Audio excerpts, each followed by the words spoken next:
Bueno, creo que estaríamos libres para abordar el tema del sufrimiento, todo el proceso de sufrimiento y todo lo que significa, por qué sufre el cristiano, y podríamos abordar este tema. Mientras, primero les invito a que participen todos, veo ahí a varios hermanos. Un minuto. ¿Por qué sufre el cristiano? Cristo bendice sus vidas.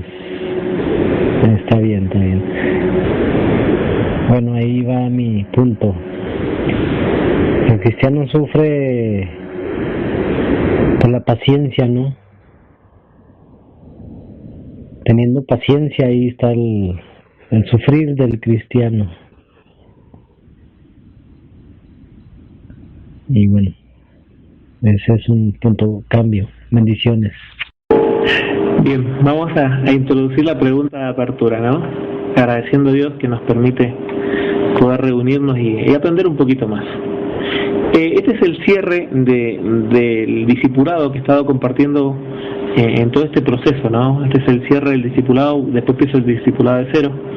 Ya empecé el otro día con la gracia. No quise dar este tema del sufrimiento porque es un tema ya de tope, es un tema de punto final del sufrimiento, pero sí esto se ve de ver otros puntos. Por ejemplo, ¿cuáles son los puntos que se ven primero? Se ve el tema de la gracia, el tema de la justificación y la misericordia de Dios, la creación y cómo Dios creó todo en armonía, la caída y la separación de Cristo, la obra de Cristo que es la reconciliación, el llamado que Dios hace, el arrepentimiento, hablamos de la fe redentora, hablamos de la justificación, también hablamos de la santificación, hablamos de la fe y las buenas obras, hablamos de la seguridad de la salvación que tiene el creyente que vive en Cristo, ¿no? Después vimos cómo vivir por gracia, ¿sí? Cómo aprender a vivir por gracia, que es otro de los temas, y los procesos del sufrimiento. Creo que la gracia es un tema donde se ha tocado en profundidad y ya este es el cierre de este tema, que es todo lo que tiene que ver el sufrimiento, o sea, por qué el Hijo de Dios, el cristiano, por qué sufre, qué es lo que está pasando en la vida del creyente. Entonces, para reflexión, les introduzco una pregunta, la idea es que todos participen. Después de estudiar todos los puntos de la gracia, vamos a ver la importancia que queda al último punto. ¿Por qué Dios permite que el sufrimiento de sus hijos? Si Dios es un Dios bueno, si Dios es un Dios de amor, si Dios es todopoderoso, ¿por qué permite que sus hijos sufran? ¿Por qué permite que a los hijos le acontezcan cosas muy duras, que hasta incluso a muchos cristianos en este proceso ha sido momentos muy críticos, ¿no? Hasta donde se han sentido apartados, rebeldes con Dios, airados, enojados con Dios. Hoy le doy el primer paso para que participen. ¿Usted qué opina? ¿Por qué Dios permite el sufrimiento de sus hijos? En cambio. Buenas noches, profe. Dios permite el sufrimiento para ir formando el carácter del cristiano. Cambio. Qué interesante, Julio, qué interesante. Adelante los demás, cambio. Oh, perdón, profe, quería opinar, pero adelante. Bien, para empezar este tema, los que tengan escritura, vayan a Juan, capítulo 9, versículos del 1 al 3. Así que el que quiera compartir y participar, adelante. Juan, capítulo 9, versículos del 1 al 3. Vamos a ver, en esta sección, vamos a ver el sufrimiento puede tener distintos propósitos. Vamos a ver los propósitos del sufrimiento. En que el sufrimiento también es una manifestación de la gracia para nuestro bien. Escuchen bien esto y quiero que se lo graben. El sufrimiento también es otra manifestación de la gracia o otras de las caras de la gracia. Porque nada queda fuera de la gracia, todo es en la gracia. Así que ahí lean Juan capítulo 9 versículos del 1 al 3. Cambio. Buenas noches, mis hermanos, aquí lo tengo ya. En el libro de San Juan capítulo 9 versículo del 1 al 3, Jesús sana a un ciego de nacimiento. Al pasar Jesús vio a un hombre ciego de nacimiento y le preguntaron sus discípulos diciendo: Rabí, ¿quién pecó, este o sus padres, para que haya nacido ciego? Respondió Jesús: no es que pecó este ni sus padres, sino para que las obras de Dios se manifiesten en él. Cambio. Mi hermano, ¿podrías subir un poquito el volumen de tu audio? Porque no salió, Rogelio. Se escuchó sumamente bajo. ¿Se podría subir el audio? Ahí adelante, cambia. Amén, amén. Mientras que sube el volumen, nuestro hermano, habías hecho una pregunta, parece, profe Rodrigo. Porque Dios permite el sufrimiento en las personas, amén. Porque Él es el alfarero. Entonces, Él te va a moldear. Te va a moldear a lo que Él quiere llevarte a hacer. Y es para que se manifieste la gracia de Dios en uno. Cambio. No sé si soy yo, pero a Javier también le escuché muy bajo el audio. Me confirman por ahí, porque no quiero preguntar si los demás lo escucharon bajito o solamente fui yo. Cambio. Se le escuchó un poco bajito al hermano Javier, pero audible. Coméntenme cómo se escucha por ahí para continuar, y si no, pues cederle ahí el cambio a otro hermano para que continúe ahí con la lectura. Cambio. Bueno, no sé cómo me habrá escuchado a mí, profe, pero yo estoy hablando bajito y yo los escucho bien a todos. Cambio. Sí, ahora se escuchó bien. Rogelio, excelente tu audio. Mi audio está saliendo bien y el de Julio también sale perfecto. Sí, entonces Javi, un poquitito si le subes el volumen y estaríamos de acuerdo. Es correcto ahí para estar saliendo. Estamos agradecemos a las personas que nos están escuchando a través de Spreaker, en la radio, en internet. Vamos a empezar un estudio de por qué el cristiano sufre, cuáles son los motivos del sufrimiento de la vida del cristiano. Vamos a entender de que estos son los aspectos de la gracia, y para comenzar en ello vamos a leer Juan capítulo 9 versículos del 1 al 3. La pregunta que yo hacía era correcta. La pregunta es ¿por qué Dios permite que sus hijos sufran? Adelante, Javier, cambio. Amén, amén. Está un poquito a entrar. Sí, estaba comentando. Recién no sé si se me oye mejor, profe. Bueno, hago la pregunta, sino para subirle un poco más de volumen. Perfecto, estamos perfectos, Javier, ahí cambio. Bueno, perfecto. Porque Dios Él es el alfarero y Él nos pasa como... Amén, amén. Está un poquito a entrar. Sí, estaba comentando. Recién no sé si se me oye mejor, profe. Bueno, hago la pregunta, sino para subirle un poco más de volumen. Bueno, perfecto. Porque Dios Él es el alfarero y Él nos pasa como al oro por el fuego. Nos moldea según lo que Él necesita de nosotros. Y Él va trabajando con todas las cosas que tenemos, ¿cierto? Todas las cosas viejas. Lo puedo manifestar en mi vida porque fue así también. Fui llevado y estuve literalmente en el desierto más árido del mundo, en el norte de Arica, pero desierto. Y Dios trabaja con uno de esa manera. Él es el alfarero.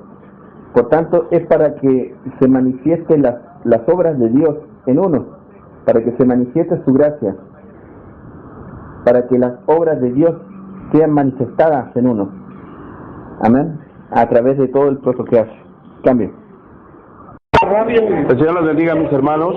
Quisiera presentarle a mi pastor, hermano Javier. Dios te bendiga. Que la paz de Dios sobre tu vida, hermano. Y les quisiera presentar a mi pastor y a unos hermanos por aquí. Cambio. Bueno, bendiciones, hermano José. Bienvenido al pastor de nuestro hermano José. Bueno, aprovecho, doy testimonio de mi hermano José, un gran siervo del Señor acá en la congregación. Un 7 acá, se porta muy excelente nuestro hermano José, participando en todas las dinámicas. Cambio. Dios les bendiga, siervos. Soy el pastor Narciso Cuellar, aquí hablándoles desde Ciris, California. Para la gloria del Señor, es un placer conocerlos, aunque sea por vos, hermanos. Gracias al hermano José y a ustedes. Sigan trabajando en ese proyecto para darle la gloria al Señor y alcanzar más almas, más bendiciones. Aquí les presento también a nuestro hermano Heriberto. Que el Señor les bendiga a todos, hermanos. No los conocemos físicamente, pero nos conocemos a través del Espíritu Santo que nos conecta, y Él nos conoce a todos, y un día vamos a estar todos juntos conociéndonos ahí en el cielo. Amén. Gloria a Dios.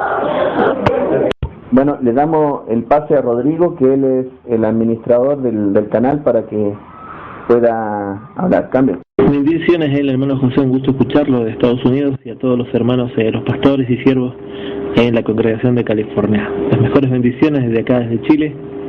Fuerte abrazo y bendiciones, pastores.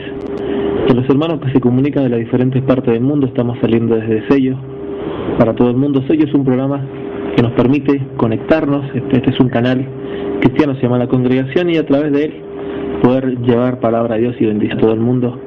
Ahora estamos saliendo por Spreaker. Bendiciones, pastor. Antes hay que seguir leyendo la escritura. Estamos realizando, mis hermanos, en este momento un estudio. ¿Por qué el cristiano sufre? ¿Por qué el Hijo de Dios sufre? Vamos a ver un poco los propósitos del sufrimiento en la vida del creyente. Cambio.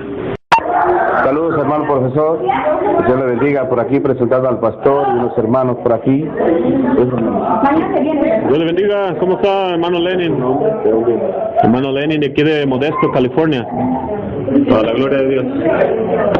Sí, estaba el texto propuesto. Sí, Rogelio lo quería leer, recién lo leyó, pero salió muy bajo. Si tiene el todo. Eso estaba en Juan, en el capítulo 9, versículos del 1 al 3. Invitamos a los pastores y a la congregación que nos están escuchando a que participen ellos. Si quieren aprovechar esto, están invitados ahí a participar de este estudio que se está dando en este momento.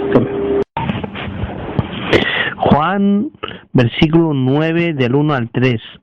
Al pasar Jesús vio a un hombre ciego de nacimiento, y le preguntaron sus discípulos, diciendo: Rabí, ¿quién pecó, este o sus padres, para que haya nacido ciego? Respondió Jesús: no es que pecó este, ni sus padres, sino para que las obras de Dios se manifiesten en él. Excelente, excelente. La pregunta que hay que hacernos: ¿por qué los discípulos realizaron esta pregunta, no? Porque los discípulos venían en la educación de la ley que establecía. En Éxodo se establece que la ley introducía que quien quebrantara los mandamientos de Dios, uno de esos mandamientos establecía maldición sobre los padres y los hijos hasta la tercera y cuarta generación. A esto se le llama las maldiciones generacionales. Entonces le explicaban, o sea, ellos comprendían esto claramente, la teología de las maldiciones generacionales. Preguntaban, bueno, ¿cómo fue este? Este nació ciego.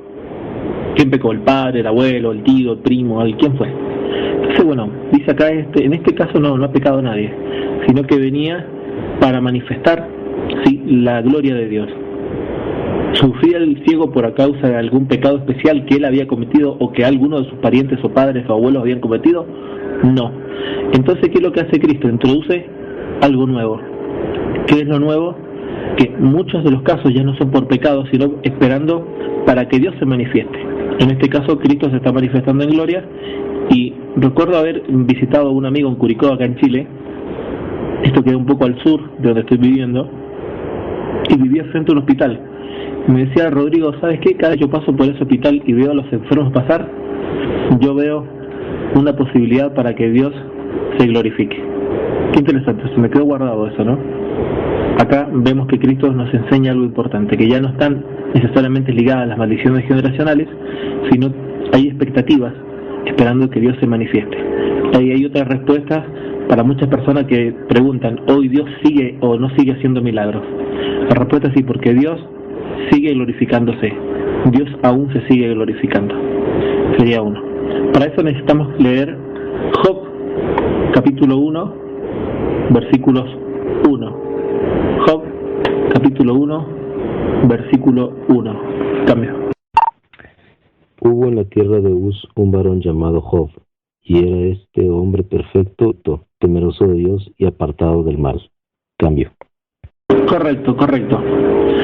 Si entendemos esto, en el Antiguo Testamento pasó algo similar en la vida de Job. Muchos conocen la historia de Job, me imagino, ¿no? Job sufría bastante y sus amigos llegaron a consolarlo. Dijeron, diciendo, tu problema es por causa de algún pecado, Job. Mira, es muy sencillo. Confiesa tu pecado, arrepiéntete y Dios